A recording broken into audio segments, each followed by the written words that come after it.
Vivo is all set to unveil the Vivo V60e smartphone in India. Expected launch in October, the Vivo V60e will be available in Elite Purple and Noble Gold. Vivo V60e is set to redefine smartphone photography, featuring a flagship 200MP ultra-clear portrait camera, as this device promises a flagship camera feature with unmatched detail, lifelike clarity, and professional-level versatility right in your pocket, paired with an 8MP ultra-wide-angle lens and a dual rear setup.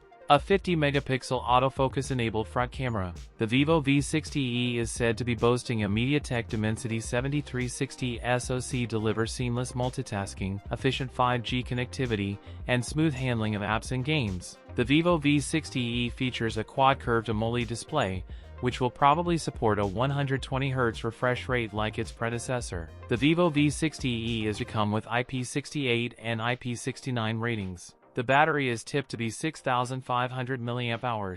Fast charging support could go up to 90W. The price of Vivo V60e in India will begin at 28,999 rupees for the base variant with 8GB of RAM and 256GB of onboard storage. That's it for today's video. If you enjoyed it, don't forget to like, comment, and subscribe for more content. Thanks for watching, and I'll see you in the next one.